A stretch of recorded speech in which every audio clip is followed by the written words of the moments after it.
Entonces, el tema que nos toca abordar hoy es cáncer gástrico. Ya vamos a hacer un pequeño, primero un recuerdo anatómico, ¿ya? Recordar Recording in progress.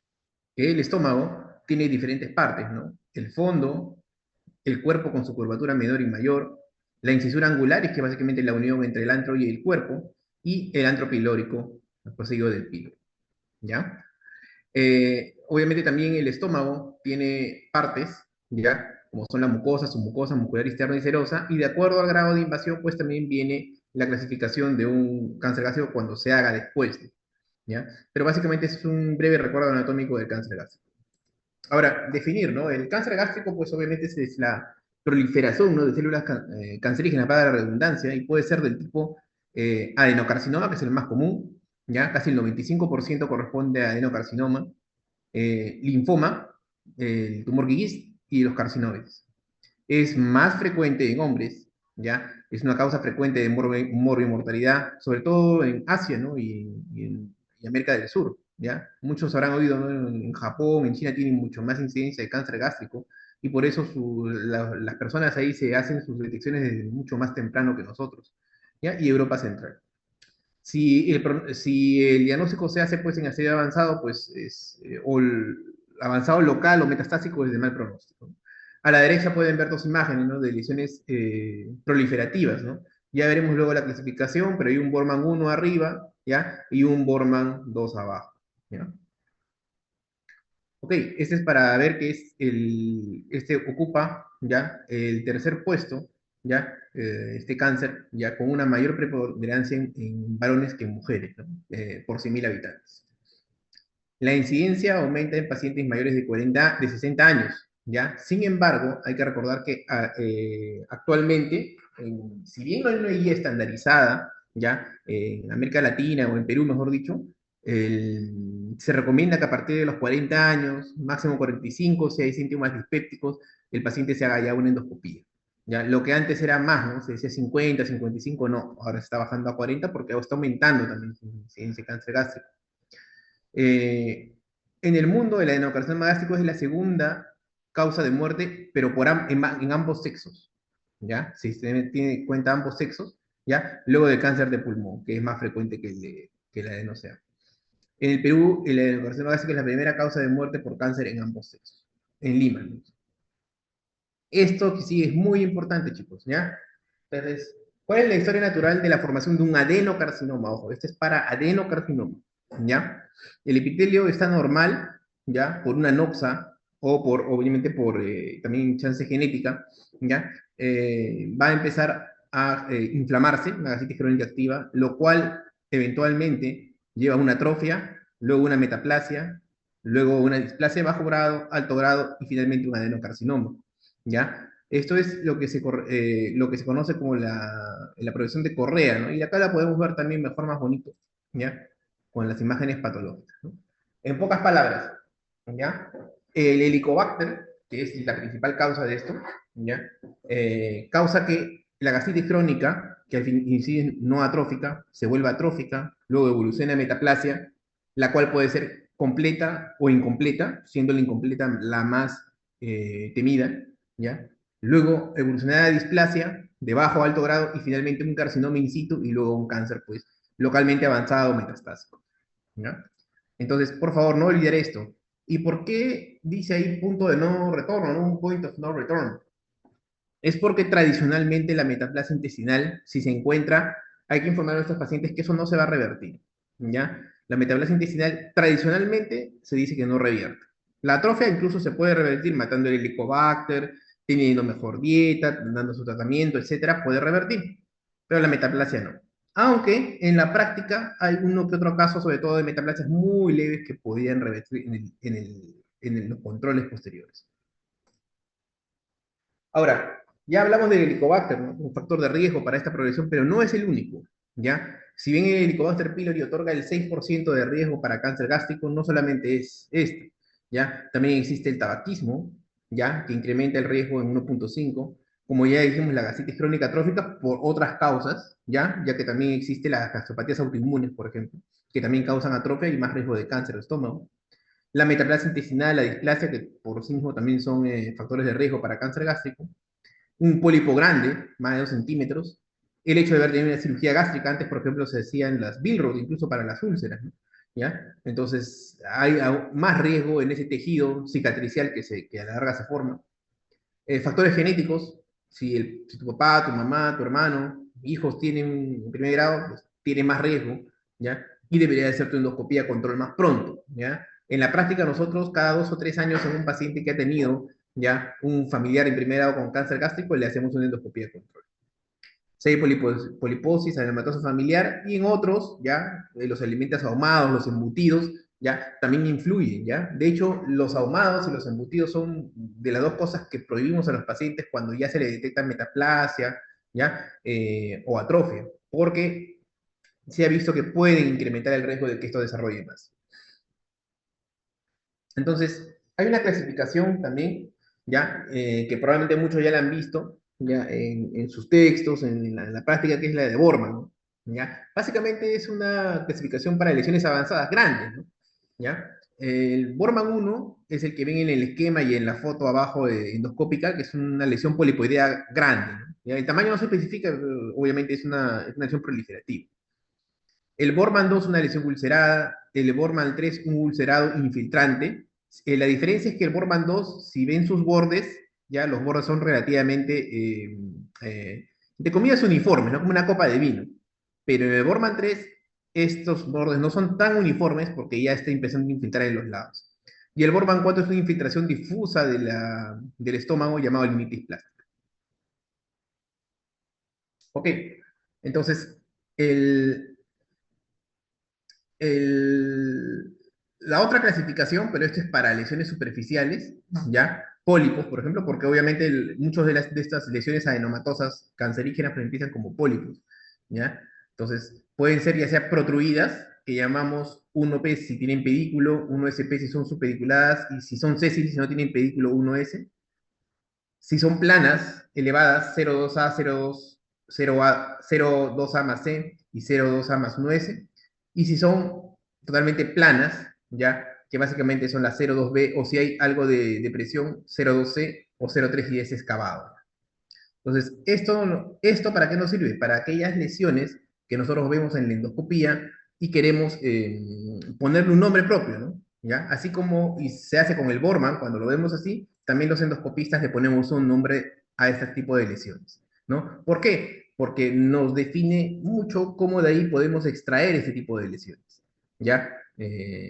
Extraerlas, ya sea con una disección submucosa, ya sea con una polipectomía, ya sea con una pinza simple. Entonces, eso nos define mucho el tipo de clasificación para este tipo de lesiones pequeñas o superficiales.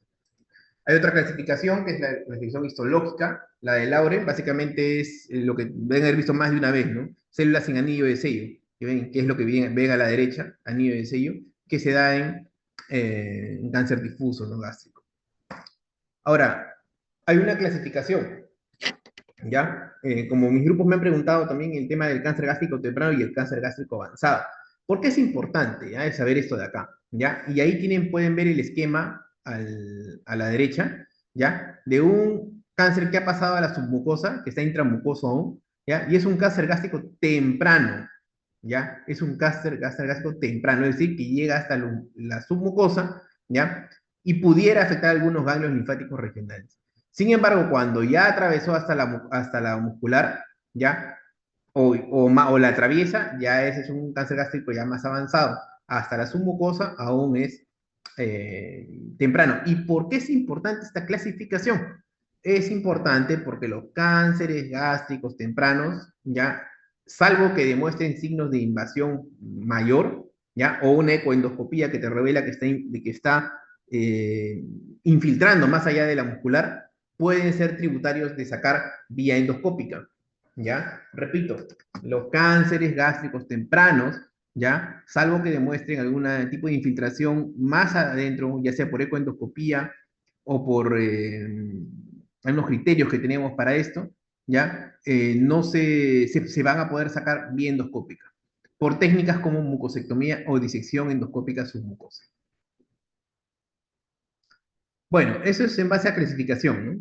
Ahora, ¿cuál es la clínica, no? Que también tienen que dominar, ¿ya? Algunos pacientes son asintomáticos, ¿ya? Los pacientes no tienen mayor síntoma y les detecta simplemente en el control, pero no son la mayoría, ¿no? La mayoría tienen algún tipo de sintomatología, ¿ya? Ya sea baja de peso, ya poco apetito, anemia, y síntomas digo, como la dispepsia, esa dispepsia persistente que le han dado y luego de protones, no tiene nada en la ecografía, le han dado de repente antiespasmódicos, pero no mejora con nada, ¿ya? Se le hace esto de endoscopía y muchas veces se encuentra, ¿no? Una úlcera, un cáncer.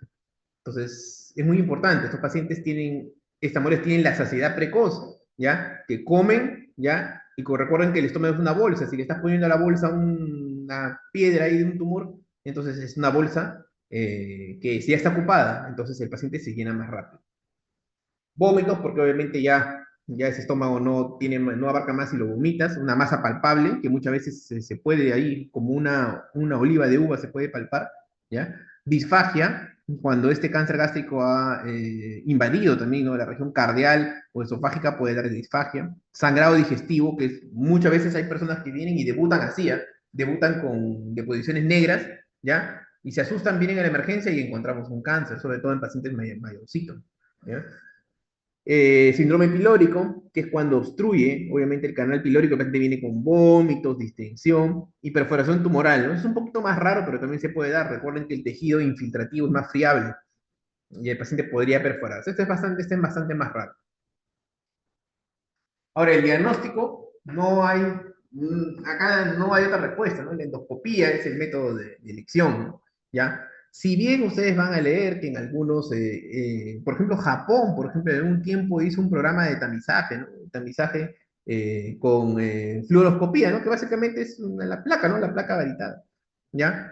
Pero incluso los mismos japoneses decían que eso no, pues no, sí, no ayuda, ¿no? O sea, lo hacían, pues obviamente si detectaban algo pasaban endoscopía, pero en sí la endoscopía es la única que va a poder detectar, ¿no? Un cáncer gástrico temprano, una lesión para poder extirpar, y también aumenta el cáncer gástrico avanzado.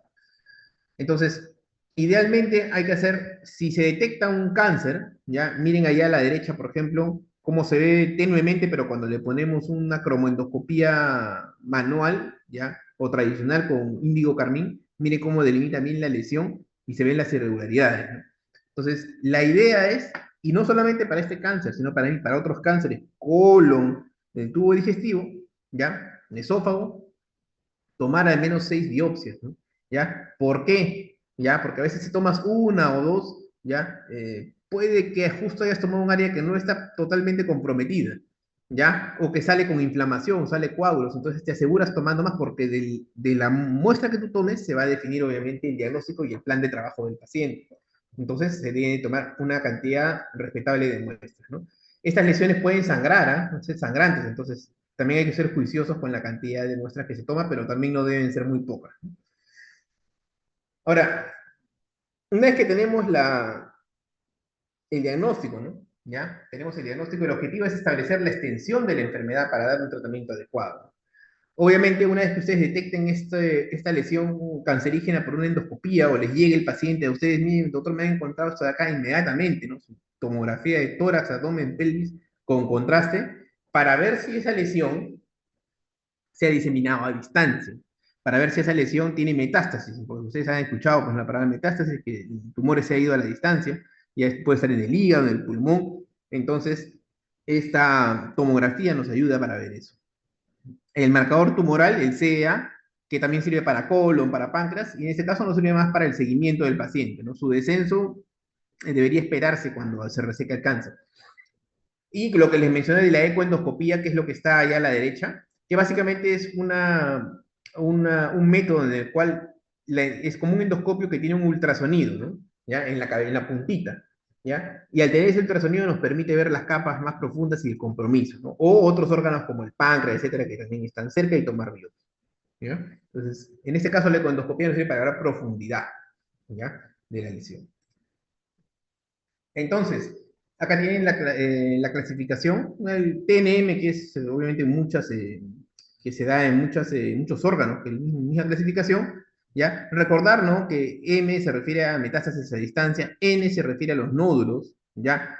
Un N1 si hay nódulos regionales, ¿ya? Esos son que están en la grasa, por ejemplo, del órgano, ¿ya? Y T se refiere al tamaño del tumor, es su nivel de invasión, ¿ya? Si el tumor, obviamente, ya ha pasado todas las capas, es un T4. Si el tumor está localizado, ¿ya? Puede ser un tumor in situ, ¿ya? O un T1, ¿ya? Que puede ser tributario incluso de manejo endoscópico, nada más, ¿ya? Es muy importante porque de acá deriva, ¿ya? Esa es parte más oncología que gastro, pero deriva el tipo de tratamiento, ¿no? Si el paciente se va a ir una chance quirúrgica de frente, si le van a dar neoadyuvancia, ¿ya? Usualmente cuando es un estadio 3 le dan neoadyuvancia antes de operar. Si es un estadio 4, bueno, muchas veces el paciente está muy diseminado y ya simplemente es paliativo.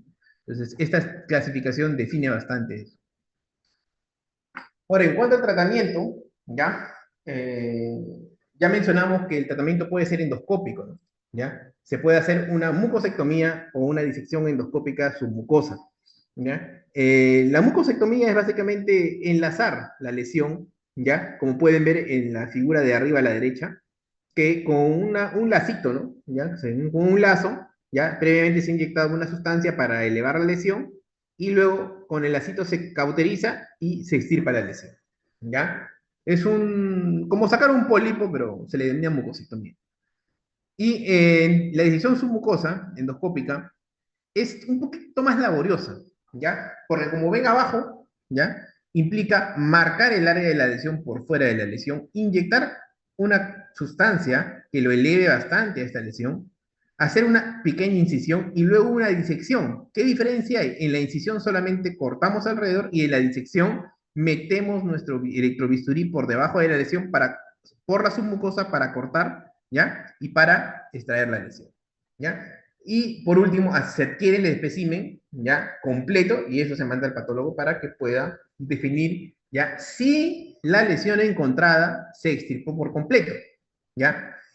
Si centran su imagen abajo, ¿ya? Acá, por ejemplo, el colega está disecando toda la submucosa por abajo y la lesión está arriba. En este caso, pues, aparentemente lo está sacando todo, ¿no? ¿Ya? Pero pasa también que a veces la lesión puede tener pequeñas infiltraciones que se pasaron en la evaluación inicial, ¿ya? Entonces, el patólogo te va a decir, ok, hay márgenes libres, toda la lesión se sacó y hay márgenes libres por debajo de la lesión, no hay nada que se haya dejado, excelente. Pero puede que también el patólogo diga, hay márgenes comprometidos y entonces se tiene que volver a hacer la disección, ¿ya? O cirugía, ¿no? Si eso llegara a pasar, porque significa que hay todavía remanente del cáncer ahí. Entonces, si bien la disección endoscópica te da una buena chance de curar al paciente sin tener que operarlo, ¿ya? También depende mucho de la patología para cerciorarnos que efectivamente todo lo que queremos se haya extirpado. Bueno, el otro manejo aparte del endoscópico es el quirúrgico, ¿no? Ya obviamente el objetivo es remover, pues, no toda la enfermedad, ¿ya? Lo que más se usa ahorita, sobre todo si es subtotal, es el Virro 2, ¿ya? Que es básicamente dejar un asa deferente y un asa aferente, ¿ya? Pegada al cuerpo del estómago, ¿no? Empatada. Antes se usaba el Virro 1, que era básicamente como una anatomía normal, solamente sacando la zona de adelante. ¿Ya? Una gastrectomía subtotal se usa cuando, ya a grosso modo, cuando el cáncer está en el antro, usas subtotal. Pero si está en otra parte, usas total, como por ejemplo que ven en la figura de abajo. Ahora, si hay metástasis a distancia, carcinomatosis peritoneal, que quiere decir que el cáncer de estómago se ha ido al peritoneo, ¿ya? Se ha sembrado en el peritoneo y está generando líquido y ascitis maligna en el peritoneo. Cuando hay eso, metástasis a distancia o los grandes vasos, ¿ya? Troncos celíacos, están comprometidos, ese paciente es inoperable, ¿ya? Y no se puede resecar.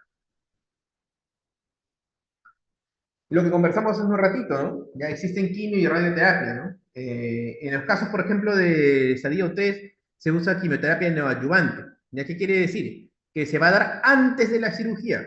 Repito, la quimioterapia neoadyuvante es la que se da antes de la cirugía para reducir el volumen de la enfermedad y potencialmente el estadio, ¿no? ¿Ya? Previo a la cirugía y hacer la cirugía más sencilla.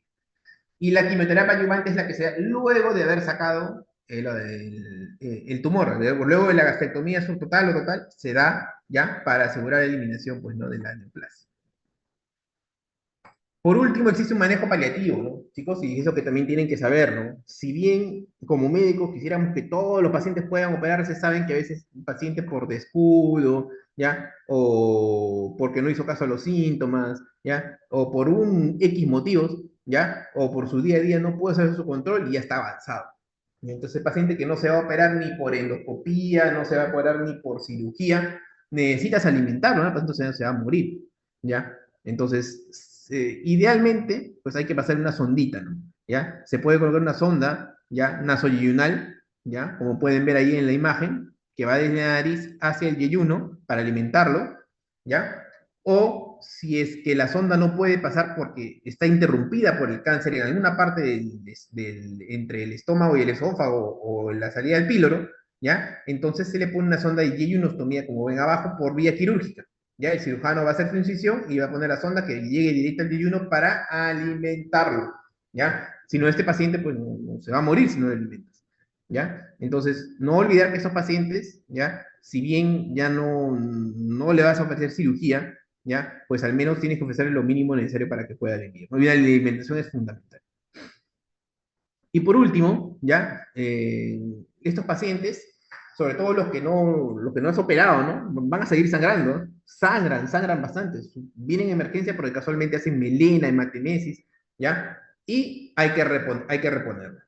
Clásicamente, básicamente se hace reposición, ¿no? Si el paciente viene con sangrado o melena y le encuentras anemia, pues le vas a transfundir sangre, aunque actualmente existen unos dispositivos, ya llamados hemospray, que pasas por el endoscopio, ya, y bota como un polvito, un talco, ya, que se pega y al menos temporalmente va a parar el sangrado de una neoplasia, ¿no? No está en todos los centros, porque la verdad es costosito, ¿ya? Pero sería la única alternativa a transfundir sangre en un paciente con cáncer, porque no le vas a hacer ni una terapia, pues no puedes ponerle CLI, no puedes hacer nada, porque ese es un cáncer, está friable, ¿ya? Y va a sangrar por más que se haga lo que se haga.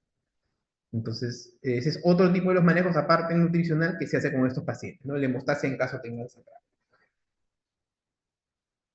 Ok, chicos, ese es digamos que en pocas palabras lo que les quería decir sobre el cáncer gástrico, ¿no? ¿Ya? Es un tema muy importante, ¿ya? Y les he tratado de transmitir lo puntual, ¿no? Ya que necesitan saber para esta enfermedad, para su carrera. ¿Hay alguna duda o pregunta?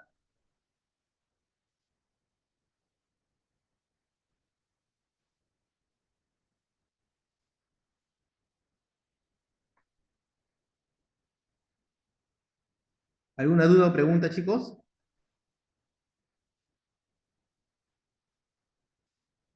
Doctor, todo claro. No, doctor. Ok. Creo que todavía también han tenido otra reunión con cáncer gástrico, así es que ya, esa ha sido la clase ha sido como para reforzarles ahí lo que ya vieron en la mañana. ¿Ya? Entonces, por favor, ya, conceptos muy importantes, ya como cuándo se hace gastrectomía subtotal que les estoy mencionando, cuándo total, cuándo es una neoplasia, ya, todavía un cáncer gástrico temprano, eso todo tienen que saber. Y obviamente la progresión de Correa, ¿no? Lo que les dije, ¿no? Que va desde gastritis crónica hasta cáncer, también bien, bien aprendidito, porque eso no solo les sirve para el examen, sino también para la vida. ¿Ya? Ok, chicos, si no hay más preguntas, nos quedamos ahí. Cuídense. Nos vemos en las prácticas. Gracias, doctor.